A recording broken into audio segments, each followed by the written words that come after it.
Assalamualaikum warahmatullahi wabarakatuh. Perkenalkan, nama saya Fiska Yuratwita selaku moderator. Selamat pagi Bapak dan teman-temanku yang bahagia pada hari ini. Pertama-tama, marilah kita panjatkan puji syukur terhadap Allah Subhanahu wa Ta'ala yang telah memberikan kita nikmat dan kesehatan hingga saat ini. Dan tak luput pula salawat serta salam kita limpahkan buat junjungan kita, yakni Nabiullah Muhammad sallallahu alaihi wasallam, yang telah membawa kita dari jalan kegelapan hingga jalan yang terang menderang seperti yang kita rasakan saat ini. Marilah kita buka acara ini dengan bacaan basmalah. Selanjutnya, pemaparan materi yang akan disampaikan oleh pemateri pertama Fajrul Hafid, pemateri kedua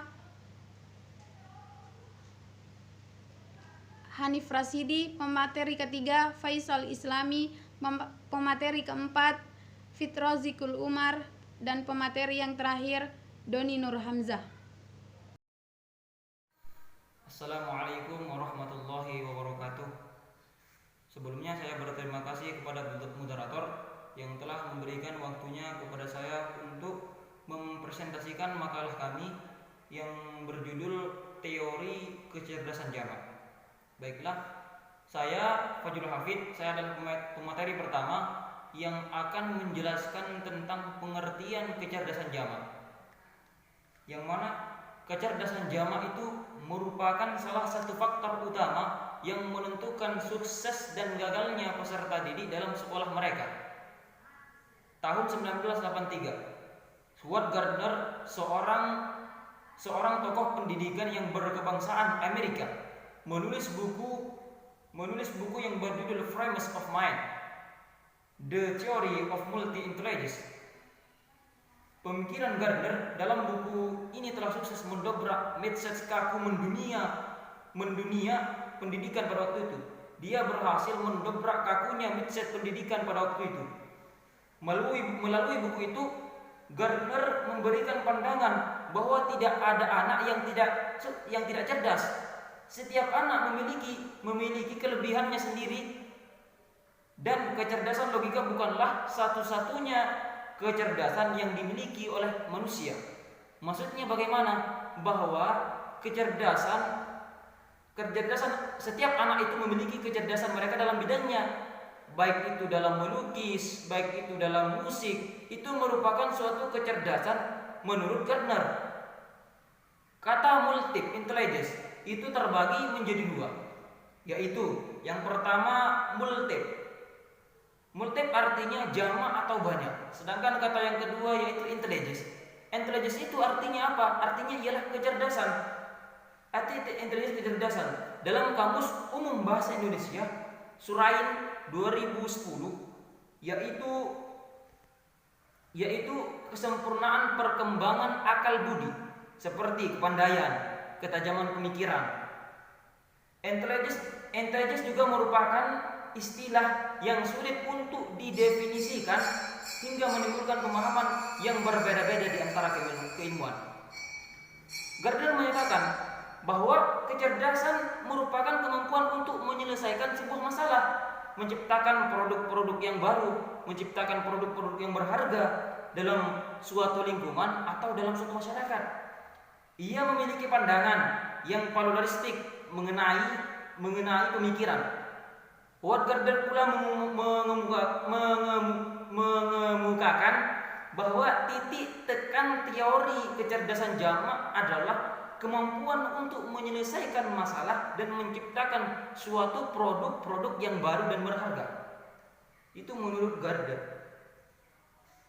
Adapun secara rinci, Gardner juga menyatakan bahwa kecerdasan itu merupakan poin yang pertama. Kemampuan untuk menciptakan suatu produk yang efektif atau menyambung pelayanan yang bernilai dalam suatu budaya. Adapun poin yang kedua, yaitu sebuah perangkat keterampilan menemukan atau menciptakan bagi seseorang dalam menemukan permasalahan dalam hidupnya. Ini rincian poin yang kedua menurut Gardner. Adapun poin yang ketiga, Poin yang ketiga yaitu potensi untuk menemukan jalan keluar dari masalah-masalah yang melibatkan penggunaan pemahaman baru. Jadi kecerdasan ini menurut Gardner adalah suatu kecerdasan untuk menyelesaikan masalah-masalah baru dari pemahaman keilmuan. Jadi itulah pengertian yang dapat saya jelaskan dari teori kecerdasan jamak. Adapun macam-macam kecerdasan saya berikan kepada pemateri kedua. Terima kasih. Terima kasih kepada pemateri pertama yang telah memberikan saya kesempatan untuk memaparkan materi kedua, yakni macam-macam kecerdasan jamak. Di dalam buku dan konsep pembelajaran, kecerdasan jamak terbagi menjadi 8 bagian. Di sini saya akan membahas 4 bagian kecerdasan jamak. Pertama, kecerdasan verbal.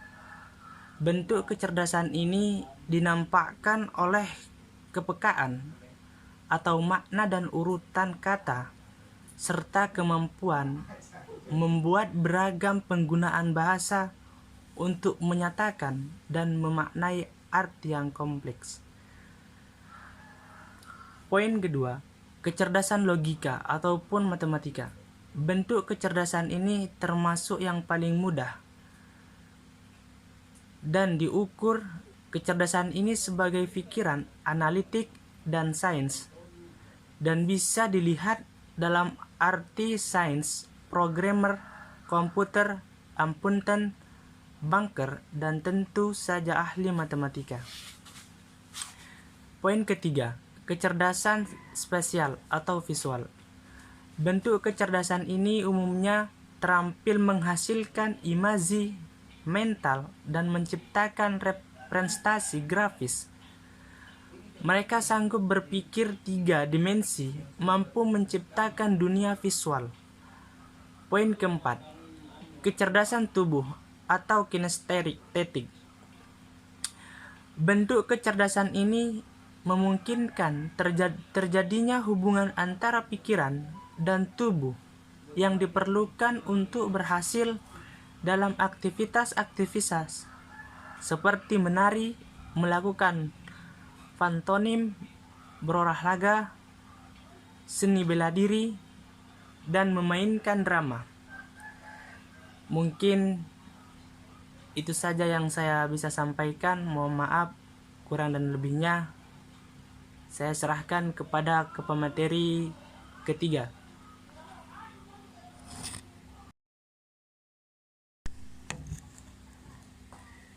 Terima kasih kepada pemateri kedua tadi telah memberikan saya izin untuk memaparkan materi yang ketiga, yakni faktor-faktor yang mempengaruhi kualitas belajar. Faktor-faktor mendukung kecerdasan anak itu antara lain dapat diasah dan dibentuk dari dalam diri anak atau dari hasil didikan orang tua. Di bawah ini beberapa contoh yang mendukung kecerdasan anak tersebut. 1.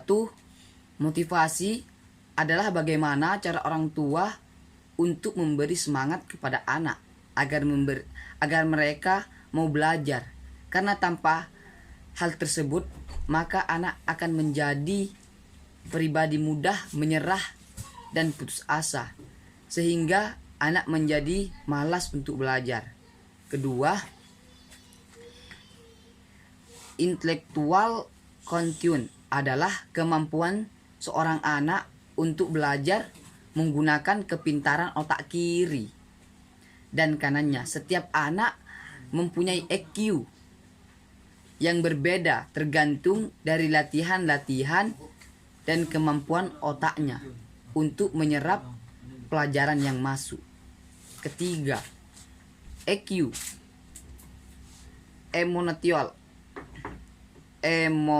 emosional kontion adalah kemampuan seorang anak untuk menguasai dirinya dan dapat mengendalikan emosi sehingga memiliki kemampuan untuk brose- brose- brolis- bro- bersosialisasi dan berkomunikasi dengan orang lain dan lingkungannya. 4. Kecerdasan visual adalah kemampuan seorang anak untuk menuangkan apa yang ada dalam pikirannya ke dalam bentuk kreativitas, misal menggambarkan, mewarnai. 5. Faktor lingkungan, karena faktor lingkungan yang baik dan positif baik di rumah, di sekolah dapat memberikan pengaruh terhadap kepribadian dan perilaku anak untuk membentuk mereka mengembangkan kecerdasan. Itulah tadi penyampaian materi ketiga. Di sini saya akan melanjut materi ketiga tadi. Saya akan menjelaskan materi keempat, penerapan kecerdasan jamak dalam pembelajaran.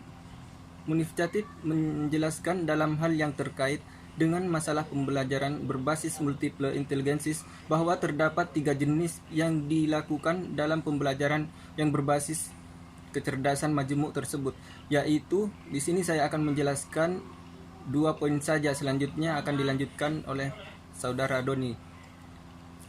Yang pertama, A. Tahap input teknik multiple intelligences research. Pada tahap input ini, Munif Chatib menggunakan multiple intelligences research dalam kurung MIR dalam penerimaan peserta didik barunya.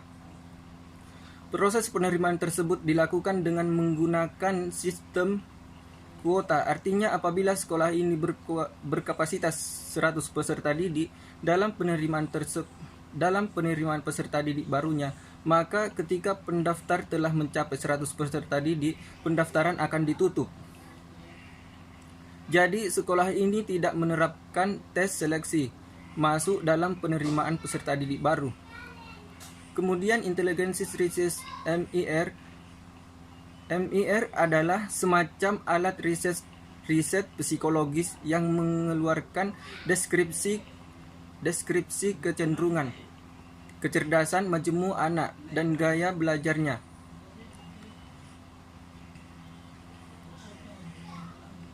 Poin B, tahap proses teknik brain, strategi mengajar produk benefit.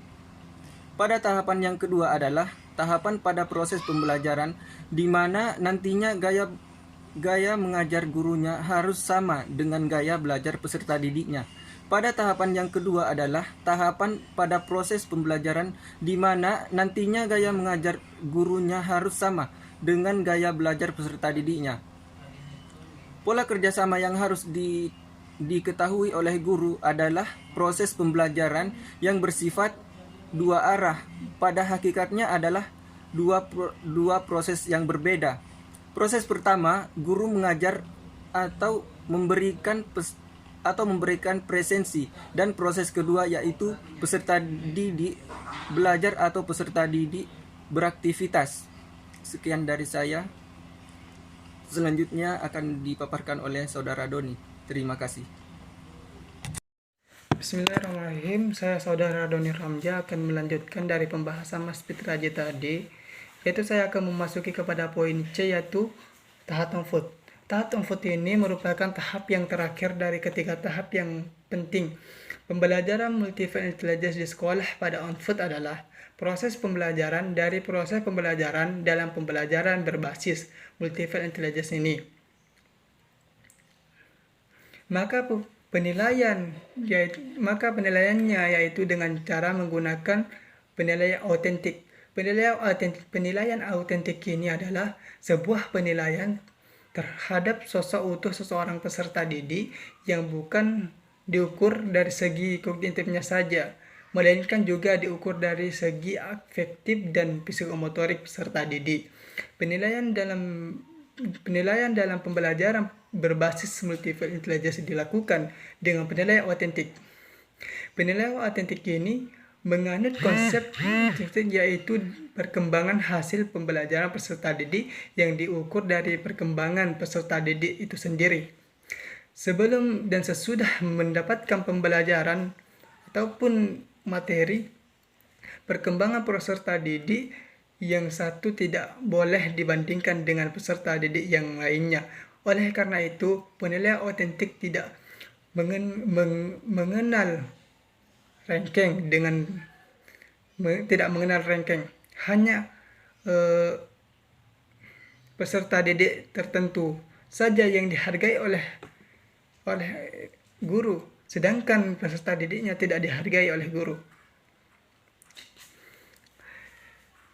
Satya Iswoyo mengemukakan bahwa dalam pembelajaran berbasis multiple intelligence ini adalah tidak mengenal adanya sistem peringkat ataupun ranking.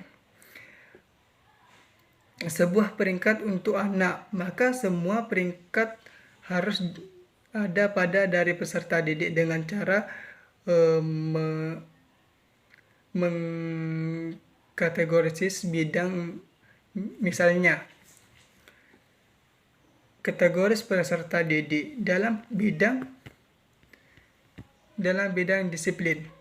Kategori peserta didik ini dalam bidang kedisiplinan, kategori peserta didik dalam bidang kerapian, dan lain sebagainya. Yaitu Anas Salahuddin dan Irwanto dalam bukunya ada tujuh insan yang berpribadian antara lain. Yang pertama adalah pengetahuan tentang nilai. Yang kedua, lingkungan yang kondusif. Yang ketiga, adanya tokoh idola. Yang keempat, adanya pembiasaan. Yang keenam, pembiasaan tingkah laku sopan.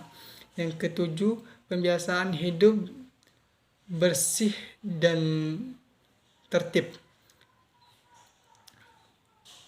Yang ketujuh, pembiasaan kejujuran dan sikap disiplin. Demikianlah penyampaian materi dari kelompok kami. Saya selaku moderator dapat menyimpulkan tentang teori pengertian jamak.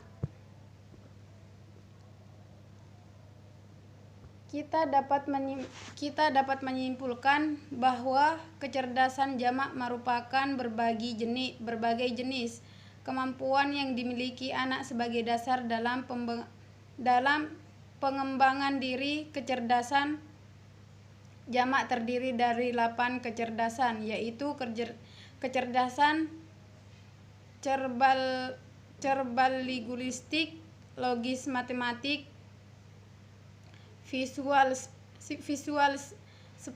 spasial, berirama musik, kinestetik, intraspeksional, intrapersional, dan naturistik. Setiap kecerdasan jamak dapat berkembang secara baik dan optimal dengan berbagai cara, namun dalam mengembangkan dan menggunakan cara dan aspek untuk mengembangkan kecerdasan jamak dalam pembelajaran.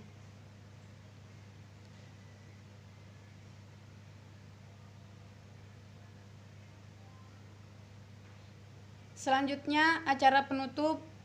Marilah kita tutup acara ini dengan bacaan Alhamdulillah.